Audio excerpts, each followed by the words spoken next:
Madam గారు నమస్తే అండి. మరి జగన్మోహన్ రెడ్డి గారు ఈరోజు మాట్లాడుతూ ఎన్నికల మేనిఫెస్టోని రిలీజ్ చేసే కార్యక్రమంలో భాగంగా ఈ 5 సంవత్సరాల్లో మహిళా సాధికారత అంటే ఏంటో నిరూపించిన ప్రభుత్వం మనది, ఇదే స్ఫూర్తితో రేపు 5 సంవత్సరాలు కూడా పనిచేద్దామని చెప్పేసి కూడా మాట్లాడుతూ ఉన్నారు. అసలు ఒక మహిళగా ఎలా చూస్తారు ఈ వ్యాఖ్యలు?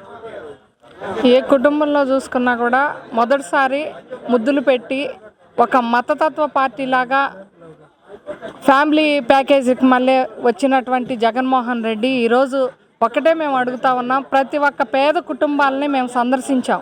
ఒక అమరావతి రైతులుగా కాకుండా ఒక మహిళగా కూడా మేము ప్రతి కుటుంబాన్ని టచ్ చేసినటువంటి సందర్భాల్లో ఒకటే మహిళ యొక్క ఆవేదన.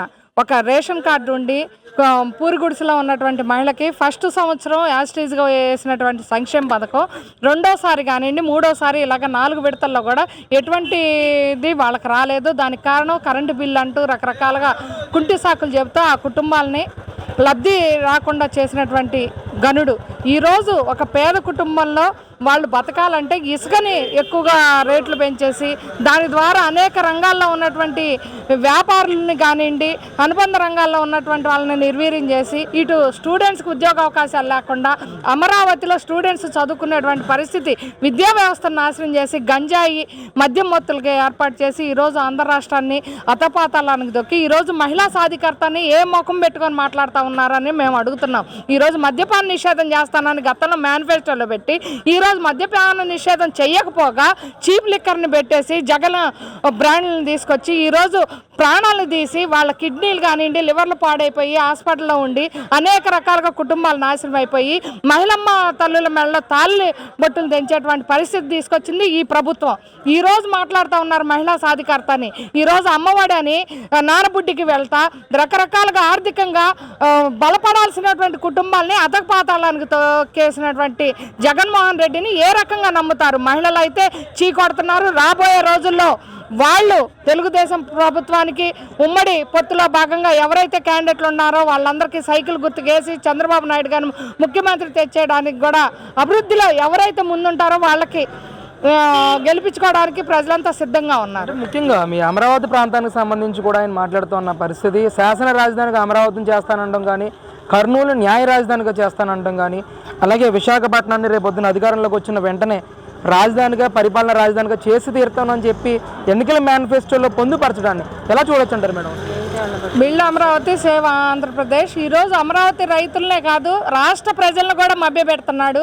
హైకోర్టు ఎన్ని చివాట్లు పెట్టినా కూడా సాంకేతిక ప్రాబ్లమ్స్ ఉన్నాయని చెప్పినా కూడా నేను వైజాగ్ రాజధాని తీసుకెళ్తున్నా కర్నూలులో పెడుతున్నాను అమరావతిలో అంటూ ఈరోజు ఒక కుటుంబంలో ఒక కిచెన్ ఎక్కడ ఉంటుంది, ఒక బెడ్రూమ్ ఎక్కడ ఉంటుంది, ఒక బాత్రూమ్ ఎక్కడ ఉంటుంది, అన్నీ ఒక చోట ఉంటేనే అది ఇల్లు అంటారు. అలాంటిది ఈరోజు సెక్రటరియట్ కానీ డెవలప్మెంట్ అనేది ఒక చోట జరిగితేనే కదా అమరావతి అనేది ఒక చోట ఉండాలి. ఏదైనా సరే డెవలప్మెంట్ అనేది ఏ కార్యక్రమం కావాలన్నా మనకి ప్రాబ్లం వచ్చిందంటే వైజాగ్ వెళ్ళలేరు, కడప వెళ్ళలేరు, అమరావతి 3 చోట్ల తిరగలేరు మనిషి అనేవాడు. అతనికి ఒక ముఖ్యమంత్రిగా ఒక అవగాహన ఉంటే ఈరోజు అట్లాంటి నిర్ణయం తీసుకోడు. ప్రజలందరూ చీకొడతా ఉన్నారు.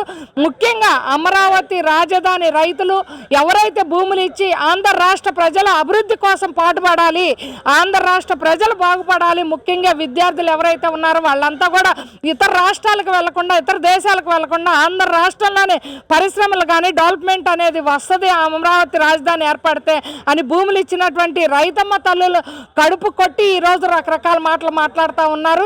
ఈ అమరావతి రైతుల యొక్క పాదయాత్ర కానివ్వండి మేము తిరిగేటువంటి ప్రజల్లోకి వెళ్ళేటువంటి ప్రజలు తీసుకున్నటువంటి దాన్ని బట్టి కానీ ప్రభుత్వం మారబోతుంది. జగన్మోహన్ రెడ్డి గారు ఈ నిర్ణయాన్ని వెనక్కి ఎప్పుడో తీసుకున్నారు.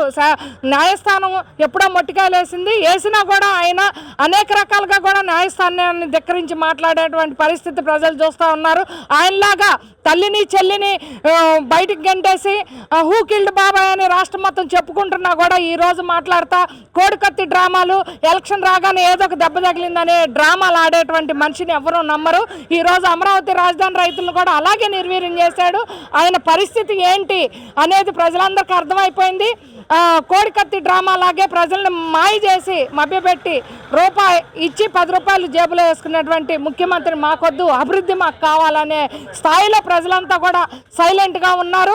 ఓటు ద్వారా బుద్ధి చెబుదామనే తత్వంలో ప్రజలంతా ఉన్నారని చెప్తున్నాం. ఈరోజు రిలీజ్ చేసిన వైసీపీ మేనిఫెస్టో ఒకవైపు, గతంలో సూపర్ 6 హామీలు అని అంటూ కూడా కొన్ని టీడీపీ కూడా మేనిఫెస్టోని రిలీజ్ చేసింది. అసలు ప్రజలకి ఏది ఆమోగ్యయోగ్యంగా ఉంటుందంటారు ఈ మేనిఫెస్టో? ఈరోజు గతంలో చూసుకున్నా కూడా ముఖ్యమంత్రిగా 2-3 సార్లు చేసినటువంటి నారా చంద్రబాబు నాయుడు గారిని చూసుకున్నా, రాజశేఖర రెడ్డి గారిని చూసుకున్నా, కిరణ్ కుమార్ రెడ్డి గారిని చూసుకున్నా కూడా, ఈరోజు జగన్మోహన్ రెడ్డి గారిని చూసుకున్నా, గతంలో ఉన్నటువంటి ముఖ్యమంత్రులుగా చేసినటువంటి వాళ్ళు సంక్షేమ పథకాలు కానివ్వండి మేనిఫెస్టో రిలీజ్ చేసి మాట ఇచ్చి అదే ప్రకారం ప్రజలకి న్యాయం చేసిన ఘనత గతంలో ఉంది. ఈరోజు ఈ గొప్ప ముఖ్యమంత్రిగా చెత్త ముఖ్యమంత్రి జగన్మోహన్ రెడ్డి వచ్చిన తర్వాత సంక్షేమ పథకాలని మేనిఫెస్టో రిలీజ్ చేశానని దాన్ని 10% ప్రజలకి, పేద ప్రజలని 10% ఇచ్చి 90% ఇవ్వకుండా నమ్మక ద్రోహం చేశారని ఈరోజు ప్రజలు తిట్టుకుంటా ఉన్నారు.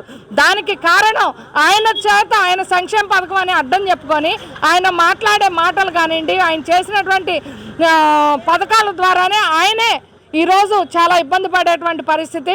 ఒక ముఖ్యమంత్రి గొప్పగా ఉన్నాడు అంటే దానికి నిదర్శనం గతంలో చంద్రబాబు నాయుడు గారు 3 సార్లు ముఖ్యమంత్రి చేసినా కూడా పెన్షన్లు ఇచ్చినా, డాక్రా గ్రూపులు పెట్టినా, అభివృద్ధిలో ముందుగా ఉన్నా కూడా తెలుగుదేశం పార్టీ అని ఈరోజు చెప్పుకుంటున్నారంటే అది ఆనాడు అన్న నందమూరి తారక రామారావు గారు కానివ్వండి, చంద్రబాబు నాయుడు గారు పెట్టినటువంటి మేనిఫెస్టోని వాళ్ళు ఫుల్ఫిల్గా చేశారు కాబట్టి ఈ రోజుకి వాళ్ళు చిరస్థాయిగా ఉన్నారు. ఈరోజు జగన్మోహన్ రెడ్డి నువ్వు ఎన్ని మేనిఫెస్టోలు పెట్టినా కూడా అది దొంగ మేనిఫెస్టో అని ప్రజలంతా మాట్లాడుతూ ఉన్నారు.